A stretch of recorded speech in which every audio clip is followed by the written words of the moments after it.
चौथा प्रश्न क्या है, ए तीसरा पद दिया हुआ है 15, उसके बाद S10 बराबर 125 दिया हुआ है, हमें क्या ज्ञात करना है, D और A 10वां पद ज्ञात करना है। प्रश्न को समझ गए, तीसरा पद 15 दिया हुआ है और हमें ज्ञात करना है 10वां पद, जबकि S10 बराबर 125 दिया हुआ है पहले से ही। इससे पिछले वाले प्रश्न में क्या निकालना था, S12, 13 या Sn का मान का सूत्र का प्रयोग करके उसको निकालना था। बट यहाँ पे प्रश्न है कि S10 पहले से दिया हुआ है और A तीसरा पद दिया हुआ है 15, तो इसका सार्वंतर निकालना है और पहला 10वां पद हमें A 10वां पद ज्ञात करना है। तो चलिए आइए इस प्रश्न को सॉल्व करते हैं। प्रश्न थोड़ा सा लचीला है, तो इसको क्या करेंगे, पहले लिख लेंगे। कितना है, A3 बराबर कितना है, 15, ठीक है, A3 बराबर 15। तो चूंकि A3 बराबर क्या होती है, A प्लस 2D, तो A प्लस 2D बराबर 15। इसे क्या कीजिए आप समीकरण 1 मान लेते हैं। क्लियर है, A3 बराबर A प्लस 2D बराबर 15 कर दिए और इसे समीकरण 1 मान लिए। चूंकि S10 कितना दिया हुआ है, 125 दिया हुआ है, इसको साइड में कर लेते हैं क्योंकि 2 मान दिया हुआ है और हमें क्या निकालना है, 2 मान निकालना है। तो S10 का आप क्या करेंगे, S10 बराबर क्या हो जाएगी, n/2 into 2a plus n-1 into D, क्योंकि S10 का मान कितना है, 125 दिया हुआ है, तो हमारी हो गई 125 बराबर डी का मान कितना है,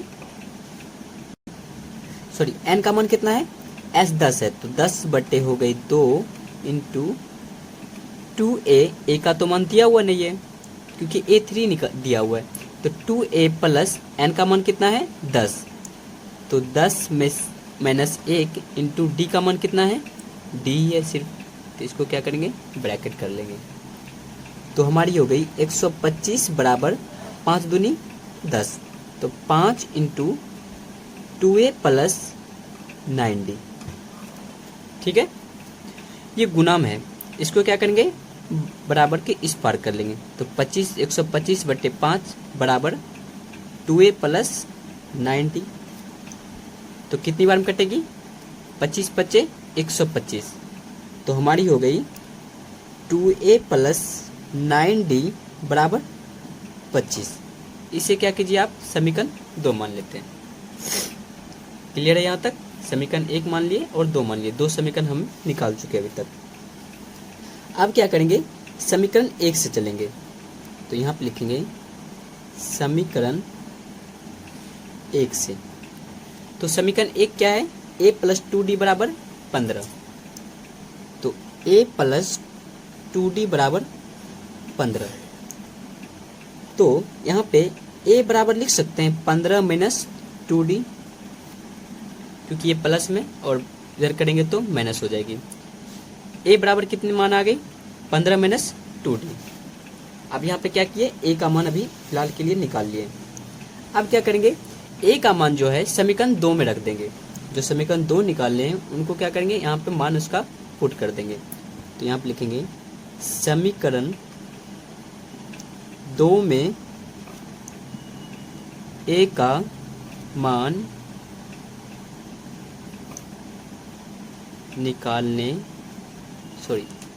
मान रखने पर, तो क्या करेंगे, अब समीकरण 2 में इसका मान रखेंगे। तो समीकरण 2 है 2a प्लस 9d बराबर 25, तो a का मान कितना है, 15 माइनस 2d, तो 2 into 15 minus 2d plus 9d बराबर 25। अब क्या करेंगे, इनको इनसे गुना करेंगे, 15 दूनी 30 माइनस 2 दूनी 4d प्लस 9d बराबर 25, तो 30 माइनस हो गई हमारी माइनस 4d प्लस 9d, तो क्या हो गई प्लस का 5d बराबर 25, तो 5d बराबर 25 माइनस 30 लिख सकते हैं। ये प्लस में बराबर किस पार जाने के बाद माइनस हो जाएगी। तो हमारी हो गई 5d बराबर माइनस का 5। तो d इक्वल टू हमारी निकल गई -5/5, कटेगी तो कितनी आ गई 1 बार में। तो d का मान कितना आ गया माइनस का 1। तो हम क्या किए, अभी फिलहाल के लिए d का मान तो निकल चुका है। अब हमें क्या निकालना है, a10 निकालना है।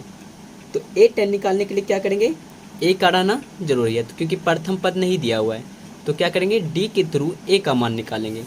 तो यहाँ पे लिखेंगे d का मान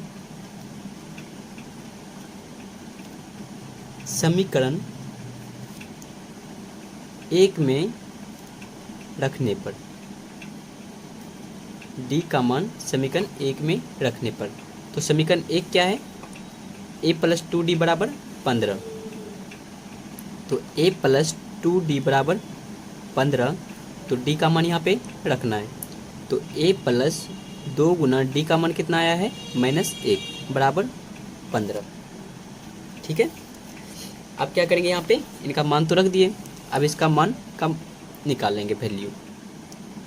तो हमारी हो गई a + -2 बराबर 15। तो a बराबर 15, अब -2 है तो बराबर कुछ पार जाने के बाद +2। तो a का मान कितना आ गया 17। अब क्या किए, सब सार्वंतर निकाल लिए, पहला पद निकाल लिए। अब हमें क्या ज्ञात करना है, a दसवां पद निकालना है। तो a दसवां पद निकालने के लिए क्या करते हैं, a + 9d करते हैं। तो a + 9d, चूँकि a का मान तो निकल चुका है, d का मान भी निकाल चुके हैं। तो a का मान कितना है 17 + 9 गुना d का मान कितना है -1। तो हमारी हो गई 17 प्लस का -9। तो हमारी हो गई 17 - 9। तो a10 का मान कितना आ गया 8। तो यहाँ पे लिखेंगे इसलिए